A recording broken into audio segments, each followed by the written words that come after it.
Assalamualaikum warahmatullahi wabarakatuh. Perkenalkan sebelumnya, saya Ciputra Sireno Sumbung dari kelompok 8 akan menjelaskan dasar pengertian dari mengenai proyek ujian akhir semester mata kuliah sistem terdistribusi, yaitu RMI. Nah, RMI itu merupakan sebuah mekanisme di dalam pemrograman berorientasi objek yang memungkinkan pemanggilan metode atau fungsi di suatu objek yang berada di mesin virtual Java yang berbeda. Jadi, RMI ini memungkinkan komunikasi antar proses atau antar mesin melalui jaringan, di mana objek di satu mesin dapat dipanggil metode yang terdapat pada objek di mesin lain. Jadi, pada mesin A itu dapat memanggil istilahnya metode yang terdapat pada mesin B. Jadi seolah-olah keduanya ini berada pada satu mesin yang sama. RMI itu pada dasarnya memungkinkan pemanggilan metode jarak jauh, menyembunyikan kompleksitas, komunikasi jaringan, dan memungkinkan pemrograman untuk bekerja dengan objek-objek yang berjalan di mesin yang berbeda seakan-akan mereka itu adalah satu atau lokal gitu.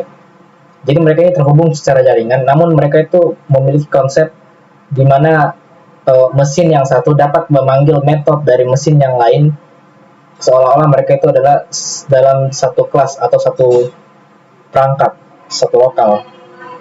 Nah, kalau begitu apa perbedaan mendasar dari RMI, Remote Method Invocation, dengan RPC, Remote Procedure Call? Itu terletak pada paradigma pemrograman yang mendasarinya. RMI itu berbasis pada pemrograman berorientasi objek, di mana objek-objek dapat dipanggil secara remote. Sementara RPC itu berbasis pada pemanggilan prosedur atau fungsi di lokasi yang berbeda. RMI itu menyediakan abstraksi yang lebih tinggi dengan dukungan untuk pewarisan, polimorfisme, dan fitur-fitur objek lainnya. Jadi, seperti yang saya katakan tadi, RMI ini dikhususkan untuk mesin metode Java, maka dari itu dia mewarisi banyak konsep-konsep pemrograman berorientasi objek. Nah, sementara itu RPC dia itu lebih sederhana dan fokus pada pemanggilan fungsi atau prosedur tanpa dukungan untuk konsep objek. Selain itu, RMI khusus untuk lingkungan Java saja, sedangkan RPC adalah konsep yang lebih umum dan dapat diimplementasikan dalam berbagai bahasa pemrograman dan platform. Jadi RPC itu bisa menggunakan bahasa C, bahasa Python, bahasa Java. Namun untuk RMI sendiri itu diharuskan untuk menggunakan pemrograman berbasis Java, karena ini memungkinkan dua jenis mesin yang menggunakan Java program. Nah, untuk demo live-nya itu sendiri akan saya serahkan ke teman kelompok saya, itu Jil Jaya. Namun sebelumnya saya akan menjelaskan mengenai proyek kami yang dimana kami memang mengambil sebuah tema RMI, yaitu Remote Method Invocation, namun kami di sini berusaha menggunakan RMI pada Python. Nah, walau sebelumnya saya menjelaskan bahwa pada RMI itu hanya menggunakan Java, namun pada kesempatan kali ini kami akan menggunakannya dengan bahasa pemrograman Python, yaitu dengan cara Pyro. Nah, seperti yang saya jelaskan tadi, pada RMI atau Remote Method Invocation itu dia harus berada pada mesin Java atau berjalan di atas bahasa pemrograman Java, yang dimana pada percobaan kami sendiri itu kami akan menggunakan bahasa Python. Nah, bagaimana bisa bahasa Python? Nah,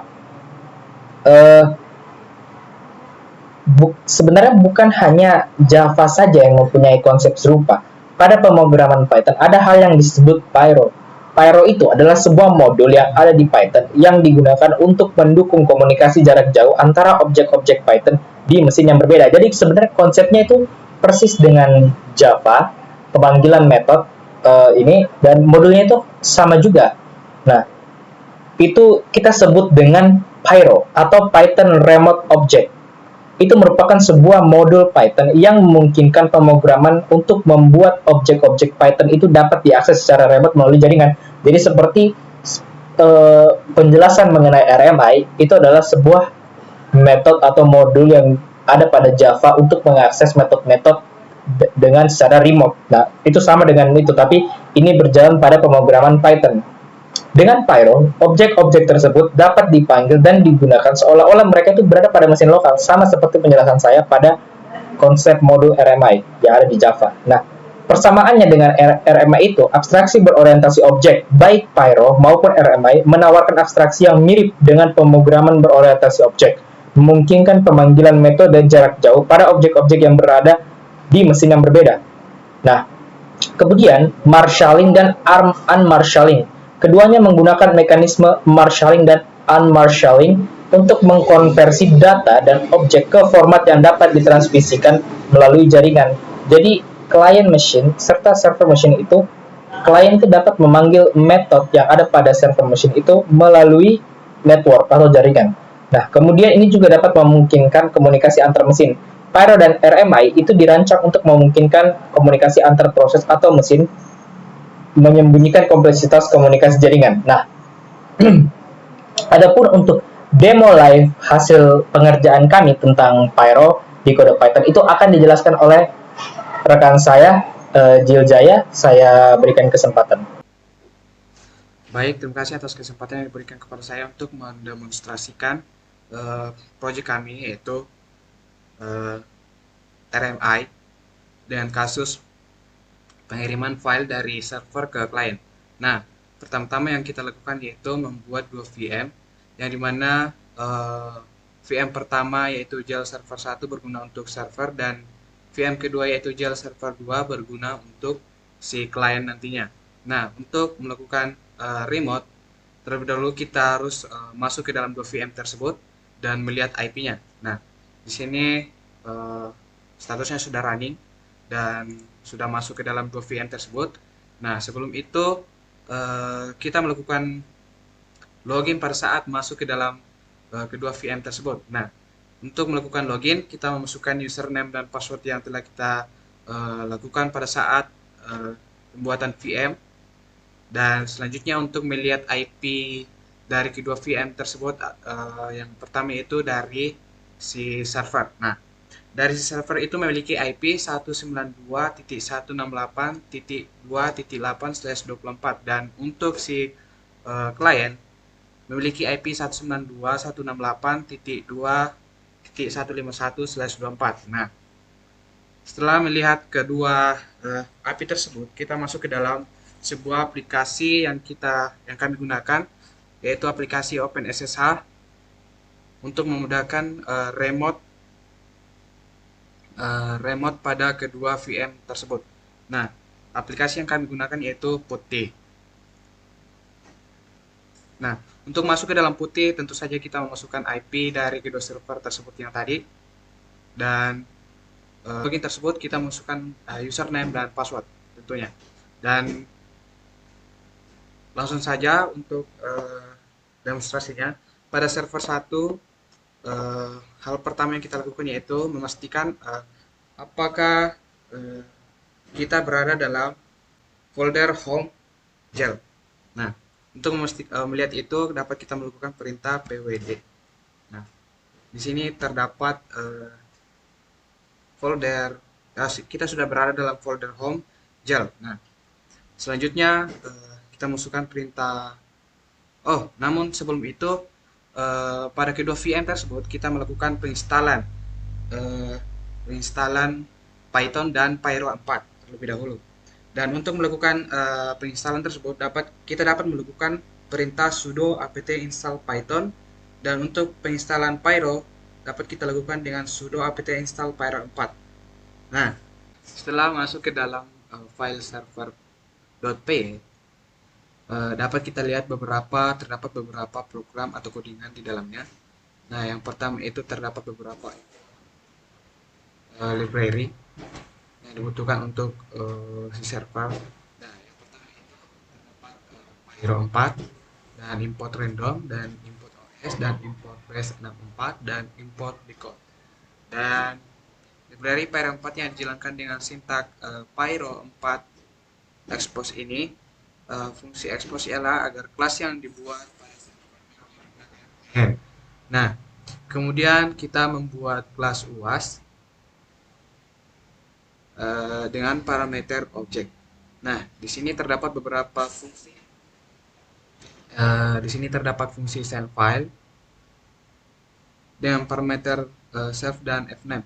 Dan fname ini adalah file nama yang akan di-request dari klien. Jika file nama yang ditangkap ada dalam direktori home gel rmi file, ini rmi file, maka file name dalam direktori tersebut dibuka kemudian disimpan dalam variabel baru bernama file. Selanjutnya, membuat sebuah variabel yaitu variabel baru yang dibuat bernama file data. Hasil dari read dari file data dalam kondisi encode, maka perlu dibuatkan cara decode-nya ialah menggunakan sintak codec titik decode dalam kurung file data. Nah, selanjutnya membuat status untuk memunculkan status apa yang terjadi. Nah, pada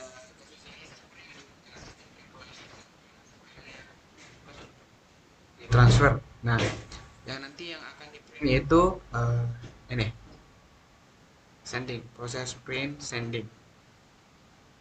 Selanjutnya fungsi return ini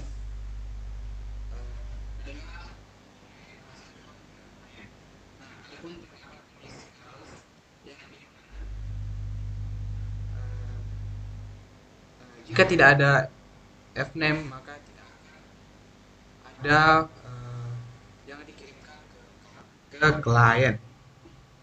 Nah, selanjutnya mendefinisikan fungsi baru dengan parameter self. Fungsi ini adalah agar klien dapat membaca file-file apa saja yang terdaftar di server, yaitu dengan return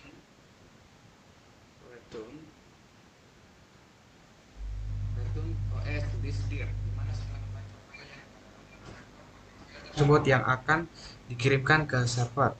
Selanjutnya pada bagian ini daemon ns server uri ns regis dan daemon request loop itu adalah settingan konfigurasi agar antara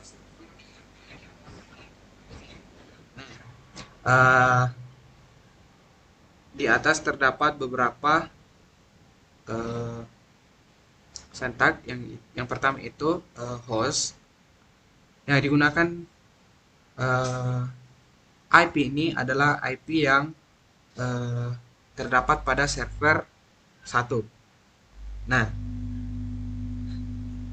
dan port yang digunakan dalam random selama tidak ada port yang sama dengan VM, maka kita dapat menggunakan port bebas di situ. Dan selanjutnya pada bagian server UAS disesuaikan dengan nama kelas yang digunakan. Demikian pula untuk sintak ns register UAS URI. Nah, selanjutnya daemon request loop itu adalah sintak agar server tetap berjalan. Nah, selanjutnya kita masuk ke dalam konfigurasi klien. Nah, pertama-tama yang kita lakukan yaitu sama seperti di server 2, yaitu melakukan pwd, memastikan dia berada dalam folder apa, pwd. Nah, tertera di sini dia sudah berada dalam home gel. Nah, selanjutnya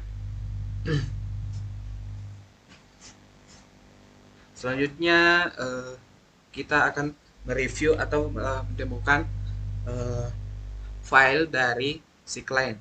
Nah, di sini saya sudah membuat file untuk klien.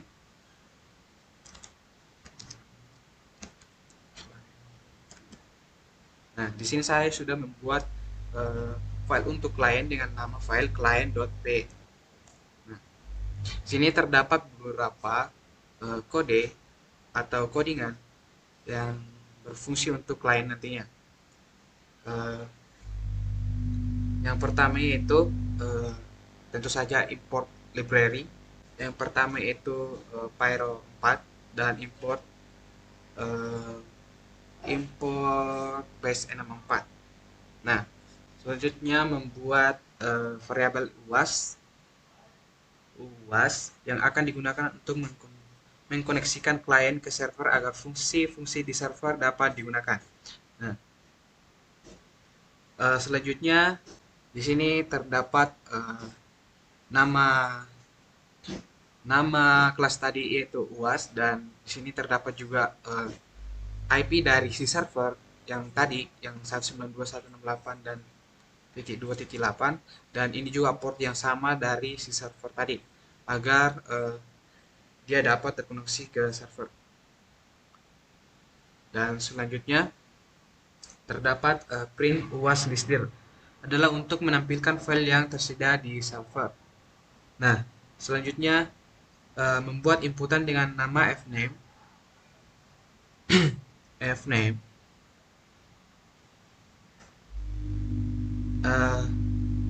gunakan untuk menginput file yang ingin ditransfer. Setelah file diinput, maka variabel data UAS and file fm akan mengirimkan data yang di-request oleh klien dan akan menerima file hasil yang diberikan oleh server setelah permintaan direspon.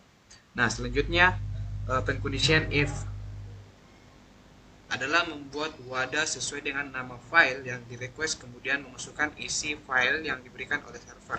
Kemudian file titik close, file in berguna untuk file ditutup. Nah, adapun terdapat kondisi else yang dimana jika tidak ada file yang diterima dari server, maka memunculkan output file not found.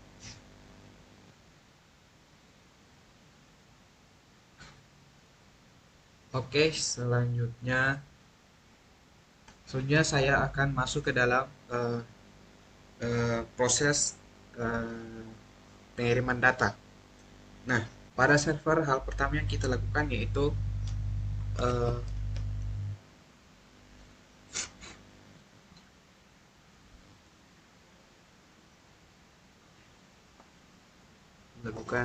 melihat isi apa saja yang terdapat pada server. Nah, di sini terdapat beberapa isinya, yaitu coba ftp.txt dan adapun folder rmi file dan adapun file server.py. Nah, yang kita gunakan di sini yaitu kita harus masuk ke dalam rmi file yang sudah kita buat sebelumnya dengan cara melakukan cd rmi file. Nah, setelah masuk ke dalam rmi file, kita harus membuat sebuah file yang akan nantinya akan kita kirim ke klien. Dan untuk melihat apakah tidak ada file di dalam sini atau dan untuk memastikan apa saja yang ada dalam file apa saja yang ada dalam folder rmi files, dapat kita melakukan perintah ls. Nah, di sini terdapat beberapa file. Yang pertama itu coba ftp.txt dan kelompok 8.txt dan uas.txt. Nah, untuk ujiannya saya akan membuat file yang serupa dengan yang di atas dengan cara melakukan perintah nano. Di sini saya akan menggunakan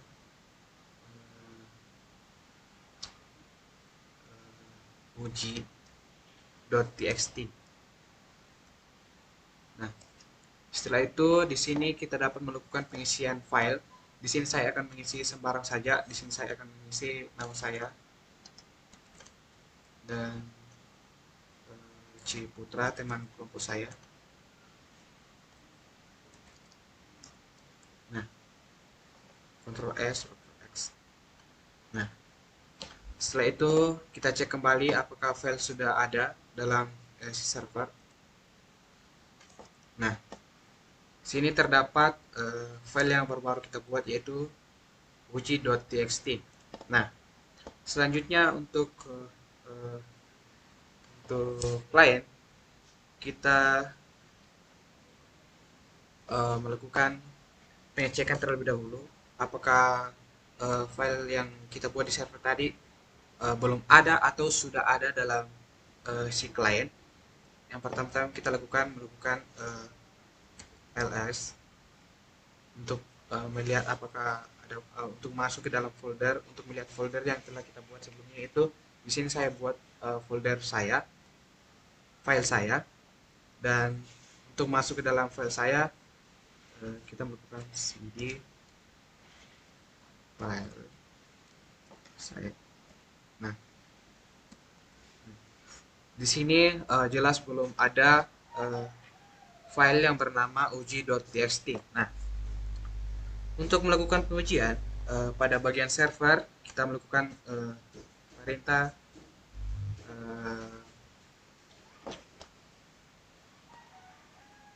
Python 3 Python 3 server.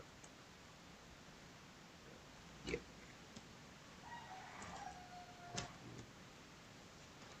Nah, di sini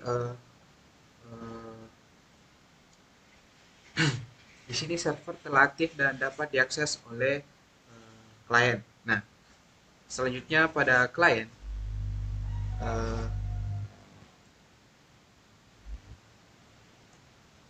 kita juga melakukan perintah Python.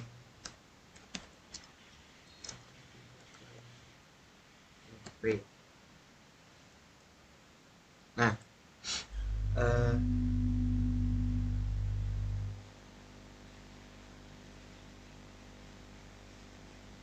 nah di sini artinya dia sudah terkoneksi dengan si server. Nah, di sini dia pada bagian bawah dia meminta kita untuk mengisi nama file yang akan eh, nama file yang ingin ditransfer dari server pada folder yang telah kita tentukan dalam config server py server.py sebelumnya. Di sini saya memasukkan file yang telah kita buat tadi, yaitu uji.txt. Nah,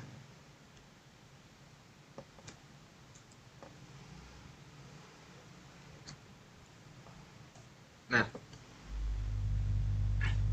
pada file client terdapat file transfer sukses. Nah, artinya dia file yang ditransfer dari server ke client sudah berhasil. Nah, dan kita lihat di server terdapat perubahan, yaitu terdapat sending uji.txt. Itu artinya dia sudah mengirimkan data ke si client. Nah, untuk melihat apakah file tersebut sudah ada dalam si client, kita masuk lagi ke dalam folder file saya.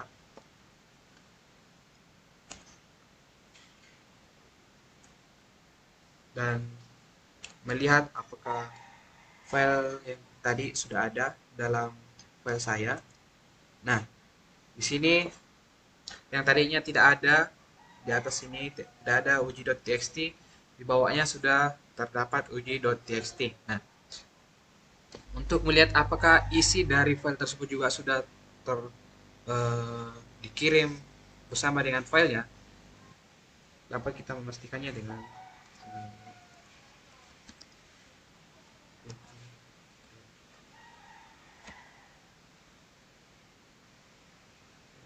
txt.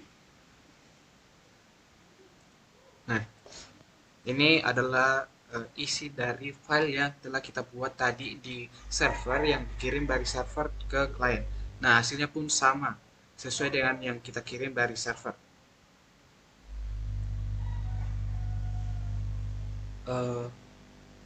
Mungkin itu saja dari demonstrasi dan pengujian dari proyek kami, yaitu RMI dengan kasus pengiriman file.